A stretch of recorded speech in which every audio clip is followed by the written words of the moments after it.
Hello everyone, Mr. Chu is here with Bear Algebra.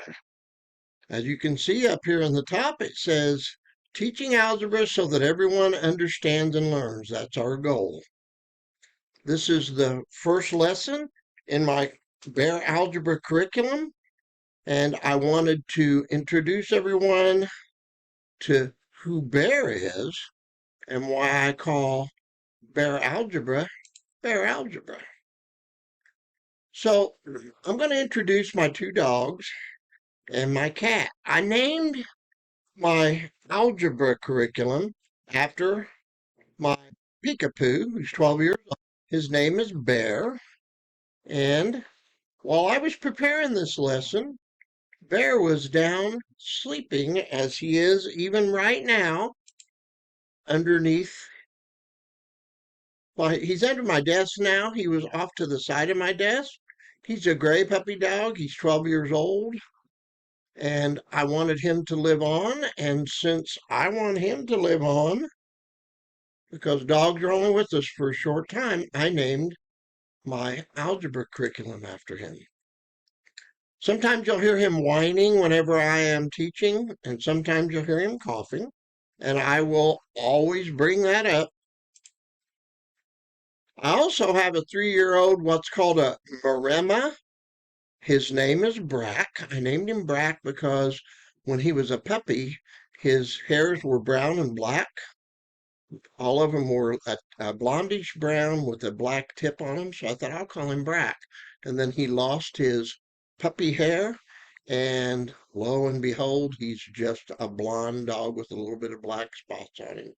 Splotches, not black spots. He's got some black on his nose. He's got some black on his tail and around his ears. So a Maremma is an Italian sheepdog. So his mom was full-blooded, looks a lot like a Great Pyrenees. She's all white. This is what Brack looks like right now while he's sleeping underneath my desk.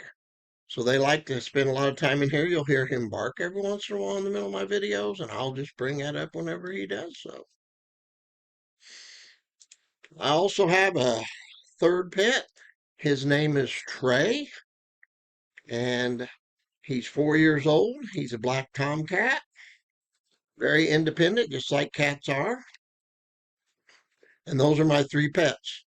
I named my algebra program after Bear Algebra, my geometry curriculum after Brack, it's Brack Geometry, and then my arithmetic, which is anything before algebra, after Trey, it's Trey Arithmetic. So I regularly post Facebook reels of all of my puppies as we're going to a lot of different dog parks, and you can check it out on Facebook, hashtag Bear and Brack. Now let's get to some algebra. All right, so how it's often the case, you have to go through different terms in algebra. And when we start out in this lesson of Bear Algebra, in this course, in my first semester curriculum, variables are used in algebra to hold the place value of an unknown value. Lowercase letters of the alphabet usually are variables. So we usually use X's and Y's and Z's and A's and B's, but there's some Greek letters that are used as variables. Anybody know any of the Greek letters that are used as variables? Pi is one. Alpha, omega, beta. There are several different ones. The next vocabulary term for lesson 1.01A is the algebraic expressions. Algebraic expressions are two or more variables in numbers that are added, subtracted, multiplied, or divided. So here's an example of a variable. An x, a 3y, a negative 13m, the pi symbol, and that is an alpha symbol. It's the letter A in the Greek alphabet. Here's examples of algebraic expressions. So we're going to take two or more variables and either add, subtract, multiply, or divide. X plus 4 is 1. 3y minus 7z is 1. Mn plus fg is 1, and that could even be a division sign. Mn divided by fg would be 1. Negative 12 bcd. So you can have more than one variable listed together. And anytime I have variables side by side, it means that we're multiplying them. And you can hear Bear coughing right there.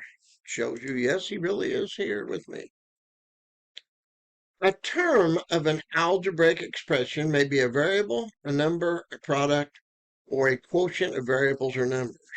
So the word term is the vocab.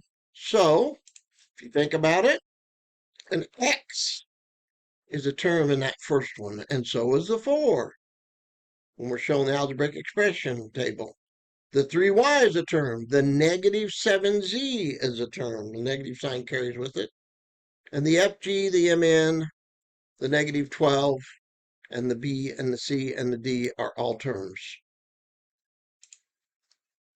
Two or more terms multiplied together result in what's called a factor. The results of the multiplication is called a product. So anytime you multiply two things, you get a product, and each one of them could be considered factors. A product can be expressed by writing two variables side by side or by using an asterisk between two numbers or variables. You can use a raised dot between them, a set of parentheses around one or both. So if we want to talk about M and M represented as products, we can write it as Mn. We can write it as M star N, which means M times N. We can have that raised dot M times N, or we can put parentheses around either one.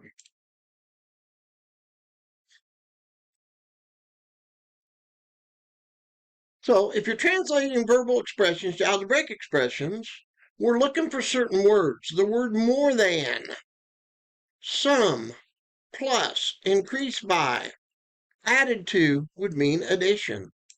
These are all important when you're writing them. The words less than, difference, decrease by, or minus would mean subtraction. The words multiply by, times, product of would all mean multiplication. And the words divided by, quotient of would mean division. So in example 1, write algebraic expressions for each verbal expression. So if I have a number 3 more than x, we would say, well, which one is more than? Well, we go up to the very top, it'd be addition. So we would write 3 plus x or x plus 3. There's a property we'll talk about when we get to that point in a lesson that allows us to do that. So if we want the product of y and z, for example, 1b, we look where it says product. Well, there it is, product of. That would be multiplication. So we're going to multiply y and z. So there's several ways you can write that. You can write yz. You can write it zy. That has another property. You can put parentheses yz, parentheses around the z, y, parentheses z. Or you could change the orders. You could also use stars or raised dots. The last example, for example 1c, m less than the quotient of 6 and p. And I really would rather it be m less the quotient 6 and p. So what you have to do is you have to look at quotient, which is division, and then you have to look at less than, or less would be subtraction. So it would be the quotient of 6 and p, we write it like a fraction, minus m. Now in example 2, there's a little more vocab before we get there. A power is an expression that's written such as a to the nth. The n is called the exponent of a to the n, and the a is called the base. So when we're looking at example 2a, base 4, exponent 3 for 4 to the third power. So the power 4 to the third, that base is 4, And that base is raised to the power of 3, so the exponent is 3. So when we look here, we've got a 13, which is called a coefficient, but then we have x to the 4th. So the base would be x because that is what is raised to the power of 4. So 4 would be an exponent. The 13 is neither a base or an exponent. It's called a coefficient. When we have parentheses here, the 2y is raised to the 5th power. So the 2y is a base, and the exponent would be 5. So now we've got a longer expression here.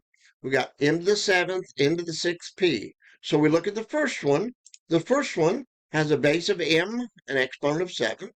The second one has a base of n, an exponent of 6. And the third one has a base of p and an exponent of 1.